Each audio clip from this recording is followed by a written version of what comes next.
Bom, aqui no estúdio presentes estão o cientista político Paulo Ramires, também a promotora, a doutora Celeste. Por videoconferência participam o doutor Cittadini e também o advogado Fernando Pinto.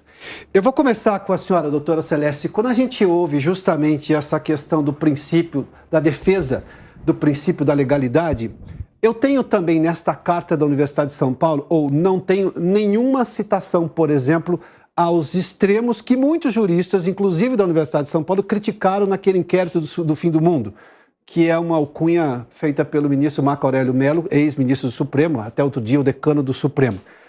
Quando se defende a democracia, e obviamente objetiva-se reconhecer o direito a se compreender e aceitar o resultado da justiça eleitoral, e não se menciona a quebra da liberdade de expressão que a gente vê no inquérito das fake news, que é comandado integralmente como acusador, defesa, enfim, está tudo lá na mão do ministro Alexandre de Moraes. Não é um contrassenso dessa carta? Bom, boa tarde, Piotr. Boa tarde seja bem-vindo, a todos. Bom, eu acredito que nós estejamos falando de assuntos diferentes. Eu estive desde as 7h30 da manhã na Universidade de São Paulo, acompanhei todo o movimento democrático que lá ocorreu sem nenhuma intercorrência. Pude perceber, encontrei amigos, encontrei colegas, pessoas de todas as matizes políticas, sem exceção, em grande quantidade, inclusive. Quando nós falamos em defesa da democracia, nós estamos falando, em primeiro lugar, defesa da Constituição, já que a nossa democracia ela é uma democracia recente. Nós tivemos, por exemplo, diversas constituições outorgadas.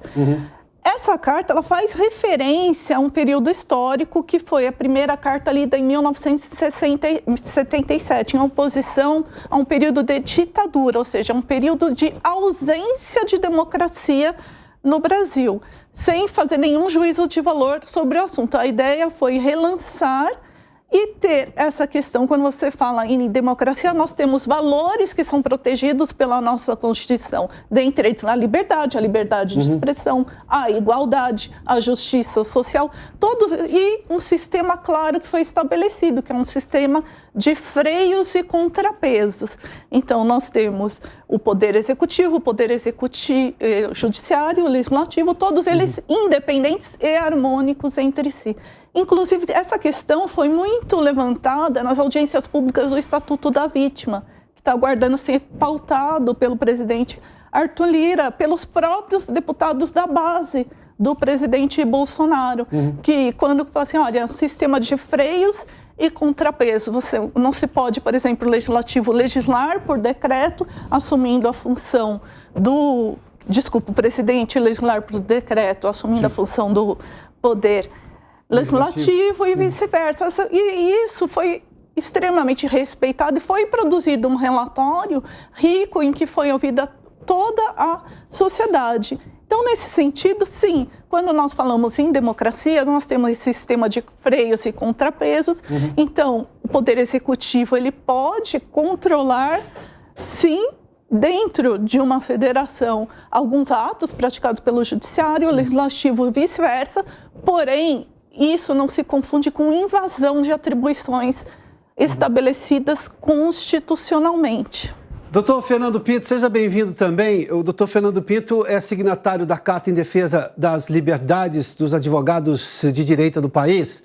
O senhor acha que os poderes estão se respeitando? E eu vou fazer menção justamente a uma coisa que, por enquanto, é uma ilação, uma possibilidade que pode acontecer, pelo menos nesta Carta da Democracia, de o resultado eleitoral não ser reconhecido, e uma coisa que já é, digamos, quase que está pacificado. Hoje o Supremo Tribunal Federal é ativista. Na sua opinião, os poderes estão se respeitando conforme prevê a Constituição de 1988? Boa tarde, Alberto Piotr, boa tarde a Jovem Pan e todos os participantes aqui.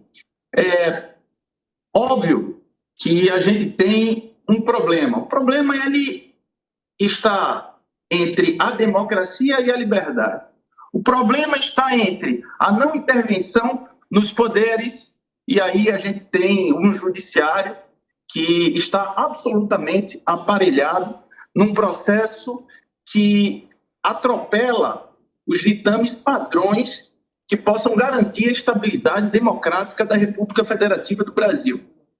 É evidente que a gente tem uma guerra, assim eu posso dizer, fria ou eventualmente muito quente entre os poderes, sobretudo o poder judiciário, né, que se impõe, que desmoraliza o poder legislativo e tenta desmoralizar o poder executivo.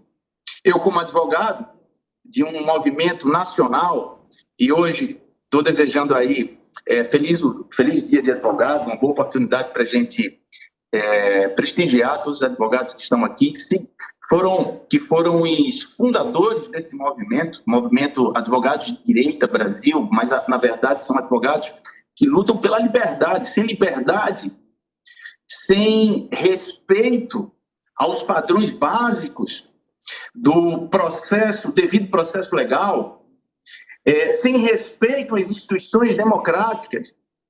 Nós não temos aí o que a professora falou de movimentos de freios e contrapesos.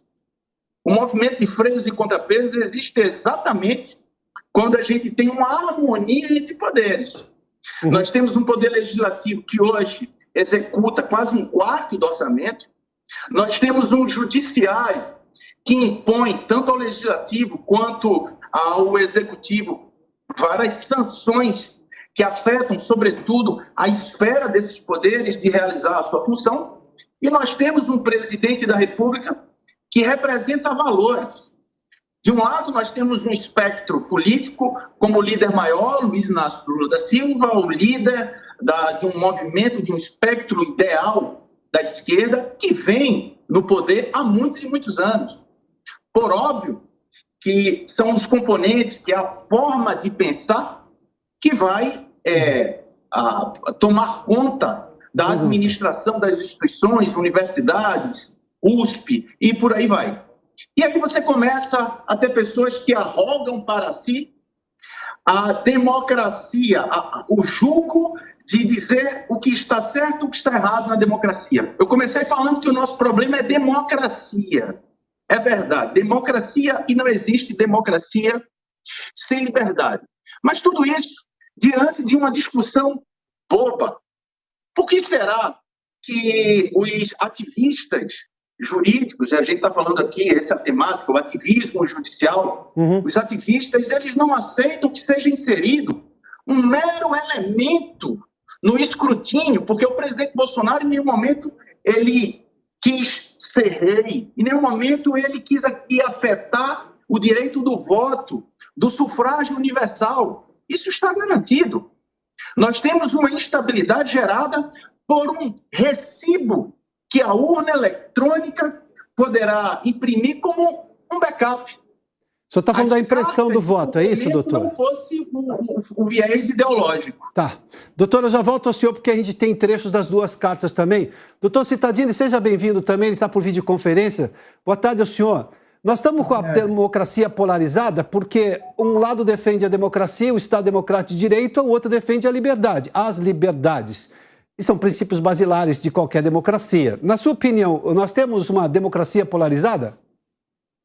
Olha, eu acho que nós temos uma democracia contestada, porque há uma contestação do procedimento eleitoral. Quando você contesta o procedimento eleitoral, você está contestando a base do sistema democrático. Se você contesta, não aceita um sistema que há 30 anos o país aplica, que elegeu o governo de direita, governo de esquerda, governo de todas as correntes, você está contestando a base.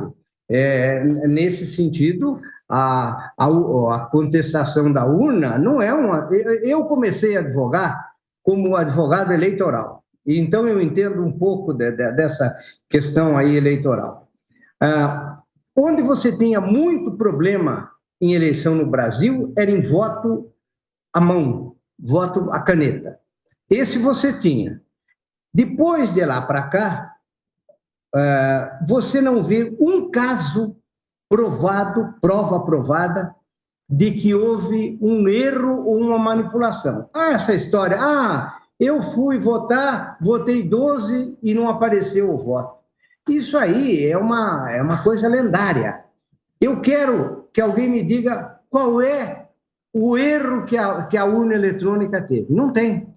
Tanto que nós tivemos uma situação surrealista que a Embaixada dos Estados Unidos publicou uma nota dizendo que o sistema brasileiro era um sistema interessante e positivo. Então, eu vou falar sobre a nossa carta, a carta que eu participei. A nossa carta defende a justiça eleitoral e defende que o processo eleitoral brasileiro ele é forte, ele eventualmente numa sessão a urna quebra, imediatamente é trocada. Eu não conheço. Se alguém conhecer um caso de urna eleitoral falsificada, doutor Cittadini, o senhor que é do Tribunal de Contas, então me permita só fazer uma provocação, por gentileza. Sendo que eu tenho a lógica de freios e contrapesos, o caso de que, por exemplo, as urnas eletrônicas no começo eram inquestionáveis, mas hoje eu tenho um mundo de ataque hacker, ou seja, uma capacidade imensa no mundo em que sistemas extremamente seguros já foram invadidos. Quando eu tenho o contrapeso de um voto que poderá ser checado com autorização da Justiça Eleitoral, não é assim? Até porque o voto fica depositado lá, numa eventual conferência. Isso não é benéfico para o processo como um todo? Não seria benéfico? Não é. Ninguém está querendo melhorar o processo. Está querendo questionar o processo. Porque se você tivesse 120 casos de erros, de fraudes, de corrupção ocorrido, você estava querendo melhorar. Olha, espera aí. Aqui em São Paulo, na cidade tal, aconteceu isso aqui. Não tem. Tá bem. É um caso onde não tem crime e eu quero mudar a lei para punir um crime que não tem. Então, a justiça eleitoral, veja, a justiça eleitoral ela é imensa no país. É impossível você ter uma manipulação da justiça eleitoral. Você tem dezenas, centenas, milhares de pessoas que trabalham na justiça eleitoral de todas as correntes políticas. Agora, permita-me dizer uma coisa. Pois não. Esse questionamento do processo eleitoral não é uma coisa brasileira. Eles ocorrem no mundo inteiro. Sim. Uma das razões de se torpedear um regime democrático é questionar o processo eleitoral. Doutor... E nós temos uma justiça eleitoral e uma forma de voto que até hoje não apareceu erro. Se tivesse uma eleição com erro de voto e se aparecesse lá, aí eu diria, vamos estudar. Doutor, já volto ao senhor. Tá, já volto ao senhor porque a gente vai entrar nesse tema também. Paulo, deixei você por último e a razão é simples. Nós temos dois lados defendendo a democracia. Porque se eu estou defendendo as liberdades, é óbvio, isso é um princípio da democracia. Não existe liberdades em regimes ditatoriais ou centrados na figura de um líder. O outro lado, sim, fala da defesa do Estado Democrático de Direito, mas não menciona, por exemplo, nesta carta, ou seja, da defesa da democracia como um todo, e faz referência a um movimento lá de 1977, e não menciona, por exemplo, coisa que juristas sérios reclamaram do Supremo Tribunal Federal. Se eu estou defendendo a democracia, eu não preciso mensurar isso também nessa carta. E em relação à segunda Carta das Liberdades, eu também não preciso reconhecer que o processo eleitoral, embora possa ter falhas, porque nada é 100% no mundo, mas que ele existe e até agora, de alguma maneira, ele foi seguro. Não falta um complemento em cada uma das cartas? Eu diria que o essencial desse debate não é exatamente o processo eleitoral, né, mas o resultado das eleições, né? Porque o que está em jogo, assim como aconteceu nos Estados Unidos com Trump, é o questionamento exatamente do resultado, né? E é isso que se espera, pelo menos, do Bolsonaro. Ele irá aceitar o resultado, né? É isso que está na trama. E por que eu estou dizendo isso, né? Há um professor muito importante de Harvard, que é o Levitsky, que escreveu uma obra chamada Como as Democracias Morrem. E ele reconhece que as democracias elas são regimes muito frágeis, porque elas dependem essencialmente de que os políticos e os partidos que participem aceitem as regras do jogo, os derrotados aceitem a derrota e os vitoriosos respeitem os derrotados. E quando não há esse respeito, há uma tendência, né, de rupturas institucionais, rupturas com a democracia e, consequentemente, até mesmo riscos de golpes, ditaduras, né? Esse é o grande problema. E a gente viu o Trump fazendo isso nos Estados Unidos, querendo ou não, incentivando, de certa forma, a invasão ao Capitólio. Agora, o que todos nós democraticamente esperamos do Bolsonaro é que ele respeite o resultado, seja lá qual for, vencendo ou perdendo. E esse é o grande pano de fundo dessa questão. Então, tumultuar o processo eleitoral faz parte de uma postura na qual não se reconhece a legitimidade do processo. Só que é um processo que foi angariado por todos os partidos. Antes das eleições, todos os partidos mandam peritos, inclusive o PL, que é o partido do presidente, para poder aceitar exatamente as regras do jogo, né? Ano passado também, Arthur Lira, a pedidos do presidente, jogou para o Congresso a discussão se o voto seria ou não seria impresso. Inclusive, os próprios apoiadores de Bolsonaro no Congresso, sendo que o Congresso é dominado hoje pelo governo, querendo ou não, a maioria dos congressistas, que precisava de 2/3, não votou a favor dessa mudança. Então é uma coisa que a gente tem que parar para pensar. A maioria da classe política reconhece a legitimidade do processo. A própria Justiça Eleitoral convidou hackers, aliás, universidades, né, com seus programadores para tentar burlar o sistema. Não conseguiram. Então, há demonstrações de que o sistema é seguro e tem funcionado nas últimas eleições. Claro que reivindicar o direito ao voto impresso faz parte do processo, mas isso já foi superado, porque Bolsonaro não conseguiu maioria no Congresso. Vamos lá, porque nós temos trechos de duas dessas cartas aqui, que elas, de alguma forma, uma defende o Estado Democrático de Direito e a outra defende as liberdades. Eu tenho aqui o Manifesto da Nação Brasileira, em defesa do Brasil, das liberdades pelo povo, para o povo, do povo, pelo povo e para o povo. É um trocadilho com a definição de democracia dos gregos, mas vamos lá. Há em nosso país a gravíssima tentativa da consolidação da ditadura do pensamento único, que vem impondo a censura e a desmonetização dos meios de comunicação e dependência de perfis de redes sociais de brasileiros. Isso aqui, houve sim um ataque a veículos que não, por exemplo, tinham uma opinião que um certo grupo na internet gostaria que tivesse. Este é um fato, isso é um ataque às liberdades, e eu estou falando agora como jornalista de 30 anos de experiência. Vamos lá, para o segundo ponto agora, desta carta. Muda a tela para mim, Felipe, por gentileza. Ainda desta carta. Testemunhamos a instauração de inquéritos ilegais e inconstitucionais com o simples objetivo de criminalizar a opinião contrária pelo órgão que deveria zelar pelos direitos fundamentais da população, mas que seguem abolindo nossas liberdades individuais e garantias fundamentais. 2 trechos desta carta, agora 2 trechos da outra carta, a carta que foi lida hoje na Universidade de São Paulo. A carta às brasileiras e aos brasileiros em defesa do Estado Democrático de Direito. Temos os poderes da República, o Executivo, o Legislativo e o Judiciário, todos independentes, autônomos e com o compromisso de respeitar e zelar pela observância do Pacto Maior à Constituição Federal.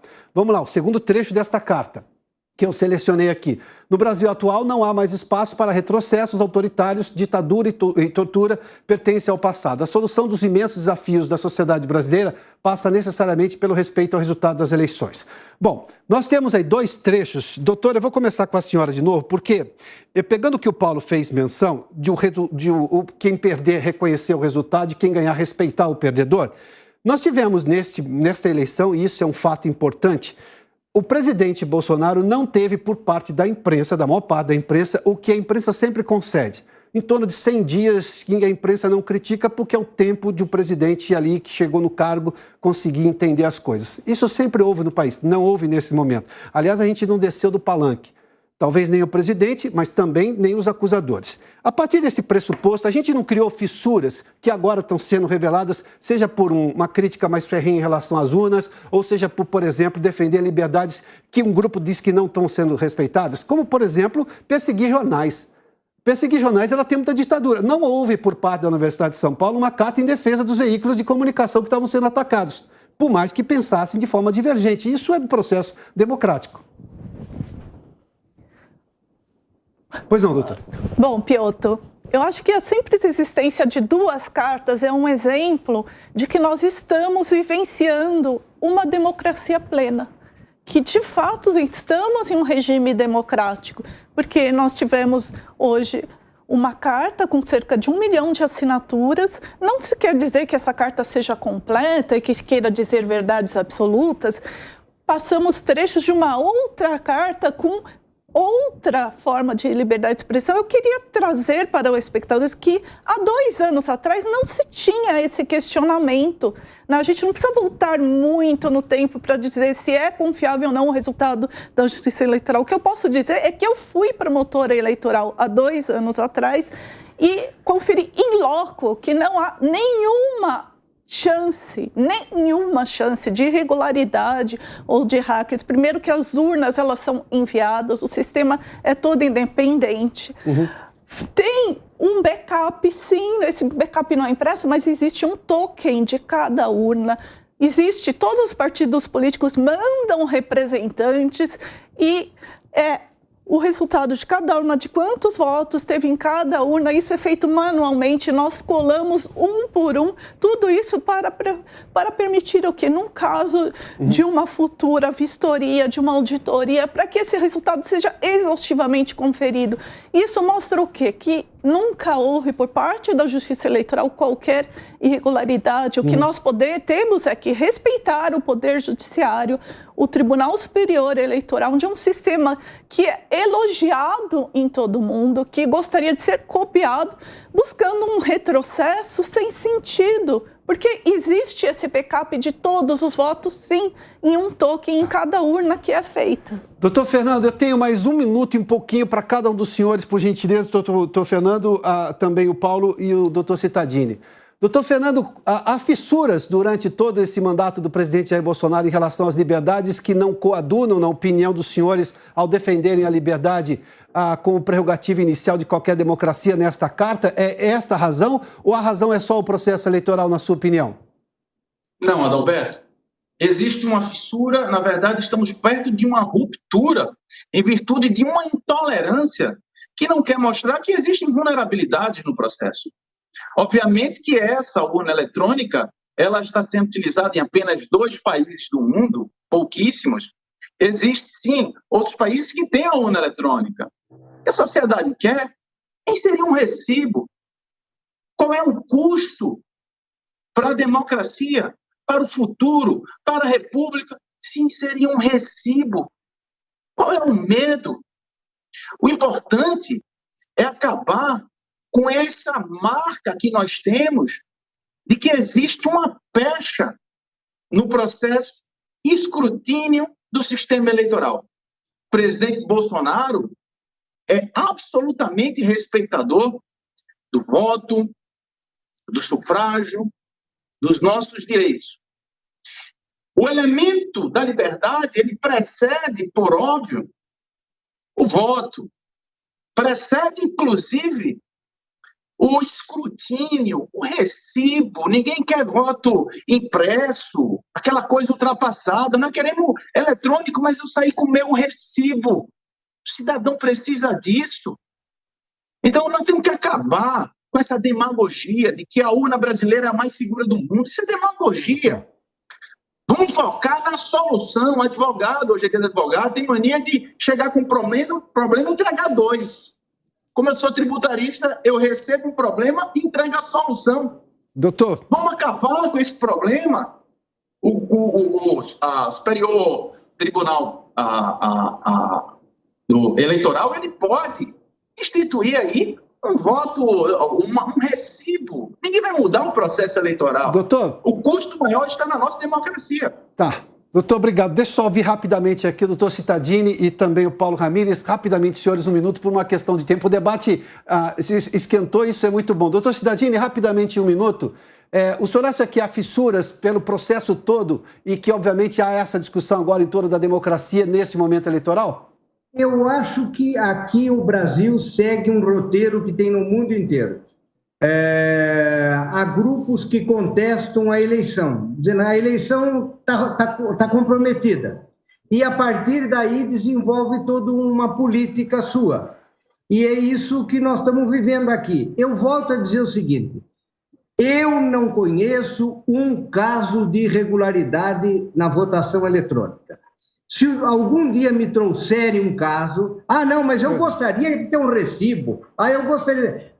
Não, eu quero saber o seguinte: você me encontre um caso onde houve irregularidade. É assim que a gente corrige. Pois não, doutor. Agora, eu queria dizer uma coisa, o seguinte. Por que a urna eletrônica só é adotada no Brasil?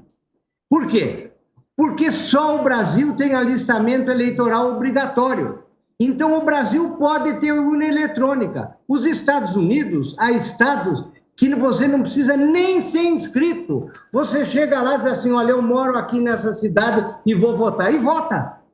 Por isso não é possível ter voto eletrônico, que, aliás, eles elogiaram. Para ter voto eletrônico, é preciso ter alistamento eleitoral obrigatório. Quer dizer, quando chegar a eleição, a doutora aí, que foi promotora eleitoral, sabe que no colégio estadual tal, a urna tal, tem uma lista de 400 ou 350 votos. Pois não, Sem doutor. isso, não tem urna eletrônica. Como nos Estados Unidos isso não existe, aliás, nos Estados Unidos não existe a maior parte dos países. Deixa eu ver só a o Paulo Itália vai aqui. fazer eleição agora. Tá Eles bom. ainda estão fazendo o recenseamento, estão pedindo para as pessoas para se inscreverem. Doutor, obrigado. Deixa eu ouvir o Paulo. Paulo, eu tenho um tempo muito curto, mas vou lhe pedir para um último pronunciamento rapidamente. Nós temos um movimento que sim defende a posição do presidente Jair Bolsonaro, o que ele disse sobre as urnas, e um movimento que é contrário, a gente viu claramente na manifestação popular ali em frente ao São Francisco hoje, com gritos contrários ao presidente, favoráveis ao ex-presidente Lula. É polarização? A polarização ela pode ser saudável para a democracia sempre, né? Mas só uma última coisa que eu queria destacar, refutando o argumento da impressão de um recibo, né? Isso é muito perigoso porque isso pode agir inclusive contra a liberdade. Imaginemos um mundo dominado por milícias, por coronéis, que não é muito distante da nossa realidade. Na saída da urna eletrônica, pode ser cobrado dessas pessoas. Quero ver para quem você votou. Mas a defesa era do recibo ficar depositado lá, era só uma conferência física do voto. Acho que foi essa a defesa que foi feita lá atrás. Exatamente, né? mas é perigoso de qualquer forma o eleitor sair com algum documento dizendo em quem votou. Isso pode ser uma restrição da própria liberdade do voto. Paulo, obrigado. Doutor Cittadini, obrigado. Doutor Fernando, obrigado. Doutora, muito obrigado pela gentileza.